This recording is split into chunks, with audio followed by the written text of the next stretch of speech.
अस्सलाम वालेकुम। एक साहब ये सच्चा वाक़या सुनाते हुए फरमाते हैं, एक कारी साहब मदीना में खादिम थे। मदीना तैयबा में ही उनका घर था। अल्लाह ने उनको कसीर औलाद बनाया। उनके 9 बेटे हुए, बेटियां इसके अलावा थीं माशाअल्लाह।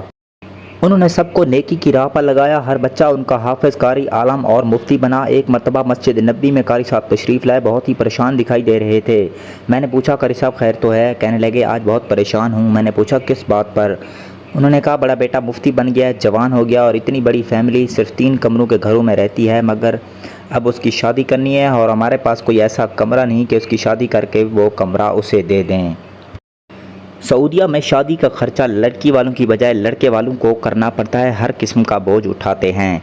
कारी साहब कहने लगे, हम इस मुल्क में ख़र्चा कहाँ से उठाएंगे? मेरी तो तनख्वाह इतनी मुश्किल से है कि घर की दाल रोटी मिल जाती है, इससे ज़्यादा तो कुछ नहीं है। अजीब इत्तफ़ाक़ है कि आज मेरा दोस्त आया और उसने मुझे आकर बहुत जली कटी सुनाई। उसने कहा, बड़े मौलवी बने फिरते हो, क्या किया तुमने? तुम्हारी तो मत मारी गई थी। तुम 2 को मुल्ला बनाते थे, बखुश हो जाते। इसके अलावा किसी को इंजीनियर, किसी को डॉक्टर, किसी को बिजनेसमैन बनाते तो आज ये बच्चे कमाने वाले होते।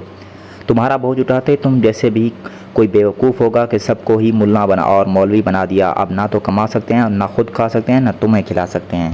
अब बैठ कर रो। वो मेरा बचपन का दोस्त था। उसने इतना मेरा दिल तोड़ा कि मुझे महसूस होने लगा शायद मैं कोई जुर्म कर बैठा हूँ, लिहाजा आपके पास आया हूँ। आप दुआ कर दें, अल्लाह ताला मेरे बच्चों का मामला आसान कर दे। उसके बाद उन्होंने कहा, हम सरकार की खिदमत में सलाम पेश करने जा रहे हैं, आइए आप भी चलिए और दुआ कर दिए। हम लोग गए, सलाम पढ़ा और दुआ की। अगले दिन मस्जिद नबी में इशा की नमाज़ पढ़कर बैठे थे कि कारी साहब मिठाई का एक डब्बा लेकर मुस्कुराते हुए तशरीफ़ लाए। हमने पूछा, कारी साहब क्या हुआ? कहने लगे, बस अल्लाह की रहमत हुई है।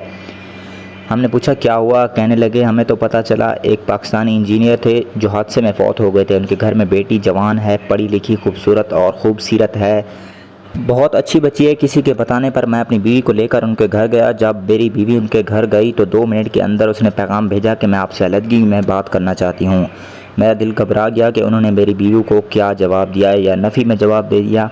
मैंने अपनी बीवी से मिला, पूछा क्या हुआ? कहने लगी, सब हो गया, सब हो गया। मैंने कहा, अल्लाह की बंदी बताओ तो सही क्या हुआ? कहने लगी, बात यह है कि इतनी खूबसूरत बच्ची मैंने ज़िंदगी में तसव्वुर भी नहीं की। जब उसकी माँ से उस बात की तो उसने कहा, मेरा ख़ावंद दीनदार था और उसने मुझे वसीयत की थी कि हर बेटी का रिश्ता मैं किसी आलम दीन से करूं। चूँकि मेरे ख़ावंद की वसीयत है इसलिए मैं तो किसी आलम से ही करूँगी। कहने लगी, एक बात और बताऊँ? मैंने कहा, बता दो। फिर खामोश हो गई। मैंने पूछा, बताती क्यों नहीं? कहने लगी, अल्हम्दुलिल्लाह हमारे 9 बेटे हैं और उसकी भी 9 बेटियां हैं और हर बेटी हमारे बेटे से 2 साल छोटी है। हमने 9 की मंगनी कर दी है। एक बड़ा होगा हम उसकी शादी कर देंगे, अगले बड़े होंगे तो उनकी शादी कर देंगे।